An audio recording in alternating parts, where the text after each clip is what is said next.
people like me. You need people like me so you can point your fingers and say, that's the bad guy. That's the bad guy. That's the bad guy. That's the bad guy. That's the bad guy.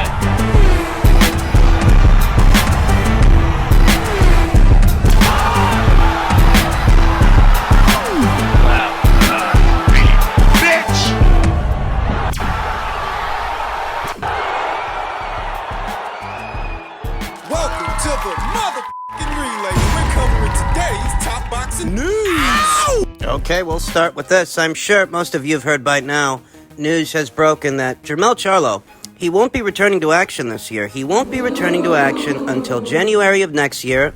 It's approximately 8 months between fights. Approximately 8 months will have passed between the Brian Castano fight and what is intended to be his very first title defense as an undisputed champion. Many angles to this story. The schedule. Charlo's been fighting once a year for the last 2 going on 3 years. He only fought once in 2020, only fought once last year, and he will only have seen action once this year. So in that way, He's been fighting once a year for the last 2 going on 3 years. Ben Damon took to his social media and stated that Tszyu wanted October, but PBC and venue have extremely busy schedules. January will be worth the wait. Charlo hasn't been all that busy in the last 2 going on 3 years, and now it's starting to affect Tszyu's schedule as well. Tszyu, who vehemently states that fighters need to be active for as long as they're in their prime years, fighters need to fight, but on this schedule, Tszyu will have only fought once this year. The Terrell Gausha fight that he had on the PBC side of things. Jumping into bed with those people has now started to affect Tszyu's schedule as well. That is, unless he plans on squeezing in a fight between now and January. Tszyu fought 2 times during the pandemic, 2 times in 2020. 3 times last year. He fought 3 times in the year of 2021, whereas here in 2022, he's only had 1 fight, the Terrell Gausha fight. First fight of his PBC deal, and you see how it's affected his schedule. Now, we're not going to see this guy until January of next year. That's what happens when you start dealing with the PBC. And I guess we can attribute it to a lack of resources, perhaps?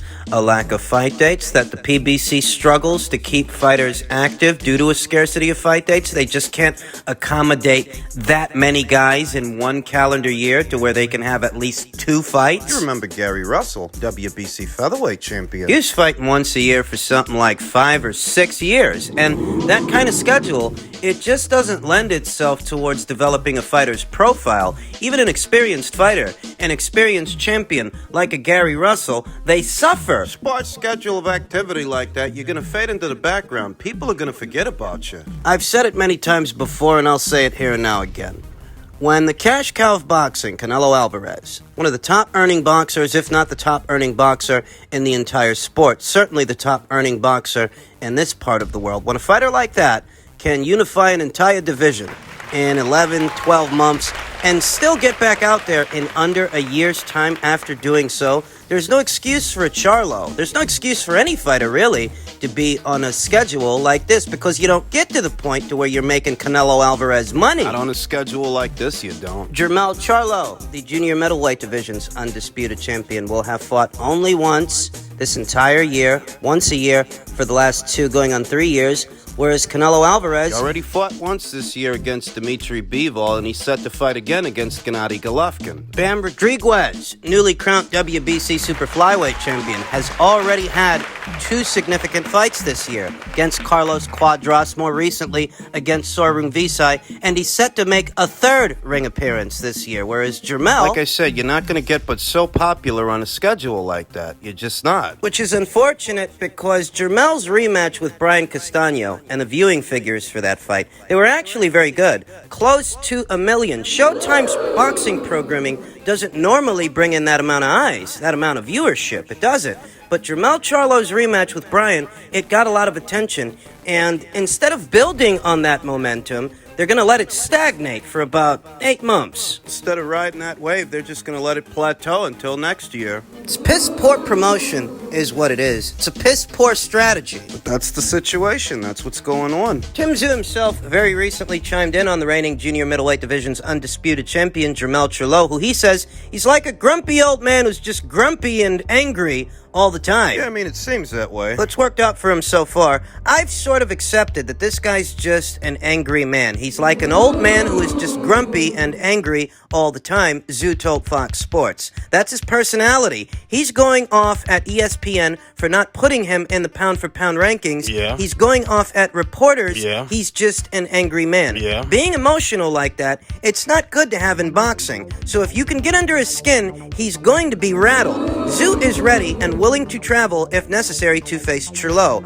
I would have loved to have the fight in New Sydney Football Stadium, but if it means I've got to go to America to get this fight, I'll go there. No problems, Tszyu said back in June. And Tim Tszyu's proven to be a man of his word. He didn't have to take that fight with Terrell Gausha in Minneapolis. He could have fought to have that fight take place in his own neck of the woods, in his own backyard, where he's a draw, because Terrell Gausha certainly isn't a big name here in the United States. He's not a big name here in America. He's not a ticket seller. And Tim Tszyu could have so chosen to hold out and have Terrell or just any one of those PBC guys come to him. But he chose to make the situation more negotiable. He was flexible, and he decided to come here to America instead. And he may have to again for this Charlo fight. I'd like to fight him in Las Vegas. That's where the biggest boxing events have always been. Charlo's handlers are still working out the details with Bakram Murtazaliev, the IBF's mandatory challenger. Murtazaliev has been the IBF's mandatory challenger for the past 2 years, but he's been paid to step aside several times. Many observers expect him to once again step aside in order to allow the Charlo versus Tszyu clash to take place. And by all rights, it should be Charlo versus Murtazaliev before the year is out, and then if Jermel makes it through that fight, he should face Tim Tszyu on schedule. He should face Tim Tszyu early next year. By all rights, Murtazaliev should be Charlo's next fight because There's plenty of time left in 2022. Charlo versus Murtazaliev ain't the kind of fight that breaks the bank. You could almost call it killing 2 birds with 1 stone. Taking care of your mandatory challenger, though simultaneously keeping busy as to keep the tools sharp and keep your name out there. That's not what's going on. That's not what's being reported. Even worse is that Bakram Murtazaliev became the IBF's mandatory challenger long before Tim Tszyu became the WBO's mandatory challenger. But Bakram Murtazaliev is once again taking the back seat to other fighters. He took the back seat in order to allow other unification matches to happen, like the Jason Rosario fight, the 2 Brian Castano fights. And now he's taking a back seat to mandatory challenger Tim Tszyu when he was mandatory before Tim. It's still early, and I don't know what kind of situation they've worked out with Bakram or have yet to work out with Bakram to where he's supposed to stand down, wait for his title shot, well over a year, because if Jermel's fighting Tim in January, when's he going to fight Bakram? Later on next year, later on in 2023. He's been a mandatory challenger for 2 going on 3 years. Because Jermel Charlo is not set to return to action this year, Bakram Murtazaliev's going to wait even more time before he gets a chance to sniff at the IBF title. That's the way it breaks down. And what this heralds is that the IBF, sticklers for the rules that they might have been in previous years, that's not what they are here today. Not if they allow Jermel Charlo to sit out the rest of this year with a mandatory outstanding that's been outstanding for 2 years. Remember, this is the same IBF that stripped Tyson Fury of their title because he couldn't fight Glasgow. They knew Vladimir Klitschko had a rematch clause, which he activated. They knew that Tyson Fury didn't have the legal liberty to get out of that fight. In spite of that, they stripped him anyway because they have been characteristically sticklers for the rules that keep their ranks moving. You remember that they stripped Gennady Golovkin because he wouldn't satisfy his mandatory challenger, Sergey Derevyanchenko. Gennady, he prioritized that Canelo rematch, that second fight.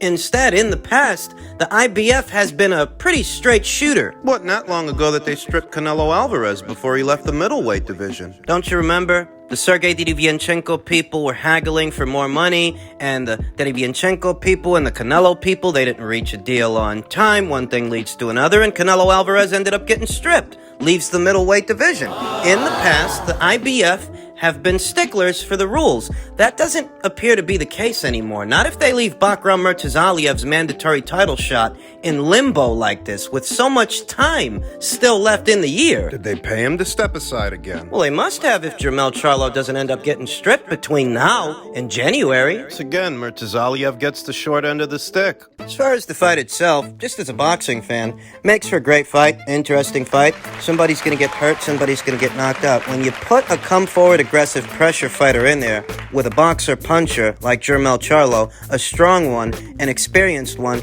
knockout is almost a guarantee. I said it before and I'll say it again. I don't think Tim is ready for this fight. No complaints from me, but I'm just saying there's more than one way to skin a cat. If the goal was to get an alphabet title in Tim's hands, he could have simply bided his time, waited, let Murtazaliev get his title shot. Let that guy fight Jermell Charlo, and you hang back. You squeeze in 1 or 2 more fights this year. Nothing major, nothing risky. Just keep the tools sharp, keep the machine well oiled, make good use of the time that you do have, so if you do find yourself opposite the ring Jermell Charlo, you are more experienced than you are now. Tim Tszyu's base style lives somewhere between a boxer-puncher and a pressure fighter. He can set up his shots like a boxer-puncher often does, pick his punches in order to be accurate, optimize damage. He can do that like a boxer-puncher, though he can also be a come-forward, aggressive pressure fighter that puts the squeeze on the other guy, the way he did against Terrell Gausha in his last fight. Terrell Gausha, who he outworked. Yeah, Tim Tszyu's base style lives somewhere between the boxer-puncher and the pressure fighter. He's a good fighter, a very good fighter, and I have a high opinion of him, though I don't think he's experienced enough at this time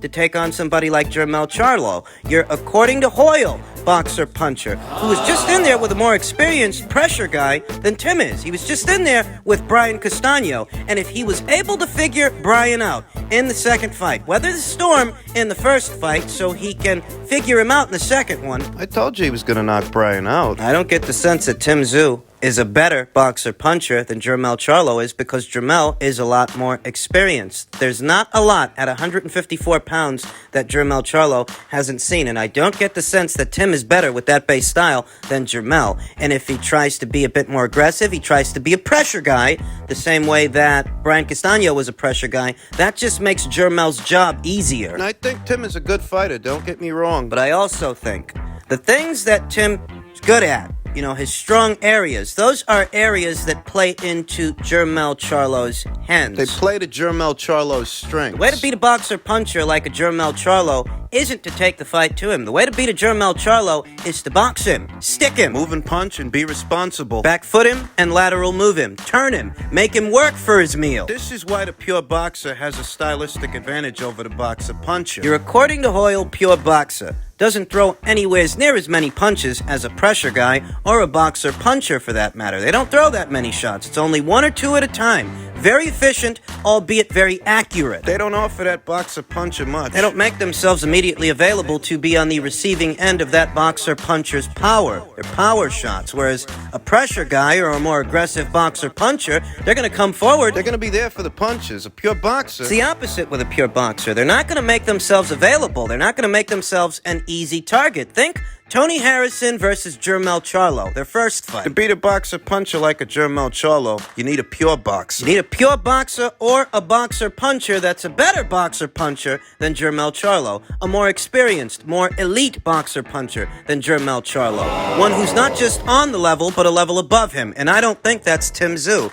Not here today. No, he's not a more experienced boxer-puncher than Jermell. And if he tries to apply pressure... Well, Jason Rosario tried to pressure Jermell Charlo. We see how that worked out. His last fight, Brian Castano, he tried to pressure Jermell Charlo. Once again. You saw what happened. So, while I like the fight, I don't like Tim Tszyu's chances. I don't think he's experienced enough to take those belts away from Jermell Charlo in January, barring any unforeseen circumstances, illness, or injury. If they do end up fighting, Jermell is the clear favorite. He gets the edge. I didn't actually think they'd end up fighting. I thought Jermell was going to end up leaving this division. I didn't anticipate that Tim Tszyu would actually jump into bed with the PBC in order to make this fight happen, but that's what he did, and you have to admire his ambition. It's admirable, yes, but I think he's biting off more than he can chew with Jermell.